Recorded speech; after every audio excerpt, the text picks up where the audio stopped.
और ये टर्म इसलिए है कि स्पेशली कोविड की जो सेकेंड लहर आई उसके बाद हालात ये हैं, लोगों को इस बात का डर है कि अगर वो अस्पताल जाएंगे तो वो लौट कर आएंगे या नहीं। उन्हें अपनों को खोने का डर है, उन्हें नौकरी चले जाने का डर है, उन्हें बच्चों के साथ कुछ हो जाएगा इस बात का भय है। और इस भय ने आपको इस तरह से प्रभावित किया है मानसिक तरीके से कि कई और तरह की परेशानियां जो हैं वो आपके भीतर घर कर चुकी हैं। सबसे पहले समझना है कि डर हमारी रचना है। पिछले साल में और स्पेशली पिछले 2 महीनों के अंदर जो मेंटल हेल्थ इश्यूज हैं वो कई परसेंटेज में देश और विश्व में बढ़ चुके हैं। तो कोविड एक शारीरिक बीमारी है, एक वायरस है जो शरीर पर हिट करता है।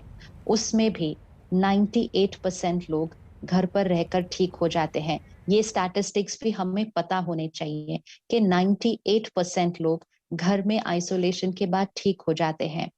1% लोग हॉस्पिटल में इलाज के बाद ठीक हो जाते हैं।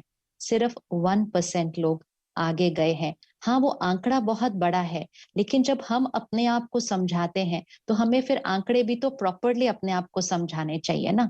और वो समझकर हमें अपने मन की स्थिति को निडर और विश्वास से भरा हुआ बनाना पड़ेगा, क्योंकि कोविड से हमें अपने आप को संभालना आ चुका है।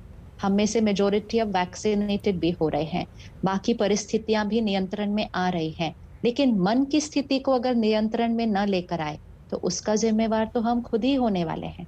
और अगर हमारे मानसिक स्वास्थ्य पर या हमारे परिवार में या बच्चों के मानसिक स्वास्थ्य पर उसका असर पड़ गया, उसका भी ध्यान हमें ही रखना होगा। तो इसलिए शरीर का ध्यान रखना हमने सीख लिया है, और अच्छे से ध्यान रखें। लॉकडाउन खुल जाएगा कुछ दिन में, चीजें नॉर्मल हो जाएंगी, उस समय ध्यान रखें कि हम लापरवाही नहीं करेंगे। हम ये नहीं सोचेंगे कि कोविड खत्म हो गया और हम केयरलेस हो जाएंगे। वो सारी चीजें ध्यान रखना है, लेकिन ध्यान रखें, डरे नहीं। ये था स्लोगन पहले दिन से। तो निडर होने के लिए सबसे पहले आंकड़ों को सही तरह से समझना। दूसरा, ये याद रखना कि कोविड शारीरिक बीमारी है, मैंने यहाँ क्या सोचना है वो जिम्मेवारी मेरी है। तीसरा, अपने मन को और अपने घर को सकारात्मक ऊर्जा से भर देना। सुबह सुबह उठते ही अपने घर के अंदर पॉजिटिव बातें चलाइए, प्रार्थनाएं चलाइए, मेडिटेशन कीजिए, मंत्र चलाइए, जाप चलाइए, आध्यात्मिक अध्ययन कीजिए, spiritual study for the mind. मन को पॉजिटिविटी से भर दीजिए। जैसे शरीर के लिए अच्छी खुराक खा रहे हैं ना आजकल, उसी तरह मन के लिए अच्छी खुराक, जो हम सुनते हैं, पढ़ते हैं, देखते हैं, वो हमारी सोच बनती है। तो सकारात्मकता से अपने लिए भरिए। सात्विक भोजन खाइए। भोजन खाते समय परमात्मा को याद करके उसको शक्तिशाली बनकर खाइए। जब हम ये छोटी छोटी चीजें करेंगे, इस समय देश में किस चीज की आवश्यकता है? देश में आवश्यकता है कि हम सारे मन अपनी ऊर्जा को ऊपर उठाएं। वाइब्रेशन ऑफ द कंट्री, देश की जो वाइब्रेशन है उसको ऊपर उठने की जरूरत है, क्योंकि देश में हीलिंग एनर्जी की जरूरत है। अगर 1% लोगों को कुछ होगा और बाकी सारे करोड़ों करोड़ों लोग सिर्फ डर और चिंता क्रिएट कर लेंगे, तो हम तो वाइब्रेशन को नीचे ले आएंगे। और सिस्टर शिवानी ने बहुत अहम बात यहाँ पर की कि जिस तरह की सूचनाएं भी हम तक पहुँचती हैं वो हमें किस तरह से प्रभावित करती हैं। श्री एम, आपके पास मैं आना चाहूँगी। अब देखिए, आंकड़े जो कहते हैं, लैंसेट की एक रिपोर्ट है जो कह रही है, एक अध्ययन के मुताबिक अमेरिका में ही 2,30,000 से ज़्यादा रोगियों में कोविड संक्रमण के बाद 6 महीनों के भीतर तंत्रिका संबंधी और मनोरोग जैसे विकार दिखाई दिए। ये आंकड़ा तो अमेरिका के संबंध में था। इस बात से इनकार नहीं किया जा सकता कि ऐसी परिस्थितियां हमारे देश में, हमारे आसपास भी लोगों के भीतर हैं। कैसे लोग इन सूचनाओं से मानसिक रूप से न प्रभावित हों, जबकि हम देख रहे हैं कि सोशल मीडिया पर यही चलता है, मोबाइल के जरिए सूचनाएं आप तक पहुंचती हैं, आप अपने पड़ोस में घटनाएं देख रहे हैं, आप अपने परिवारों में घटनाएं देख रहे हैं। इससे इंसान कैसे अछूता रह सकता है?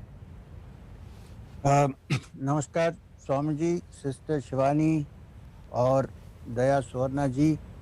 आपने जो सुनाया अभी वो बहुत यूज़फुल है। मेरी हिंदी इतनी ठीक नहीं है, माफ़ करना कुछ गलती है तो हाँ, अब जो पैनल में 3 लोग बैठे हैं और जो कह रहे थे अभी तक, ये बहुत वैल्यूबल एडवाइस है।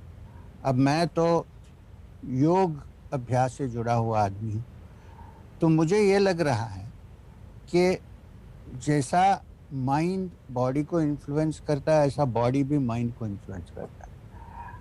अब ये समझना चाहिए कि नेगेटिविटी से बॉडी का इम्यूनिटी कम हो जाता है।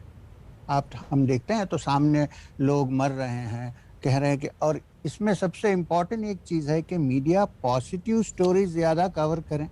ऐसा नहीं कि फैक्ट को छपाएं, ऐसा नहीं कह रहा हूँ, मगर कभी कभी नेगेटिव चीज़ सामने आती है, हम टीवी ऑन करते हैं या व्हाट्सएप में देखते हैं को बहुत सारे नेगेटिव एटीट्यूड्स आ जाते हैं, तो हमारे अंदर भी वो घुस जाते हैं। अब इसको पॉजिटिव करने के लिए एक ही तरीका है, वो ये है कि मेरी तरफ से मेरी चिंता जो है मैं उसको आपके सामने रख रहा हूँ। वो ये है कि हर इंसान के अंदर जो आत्मा है वो परमात्मा का एक अंश है। पहले इसको सोच लीजिए।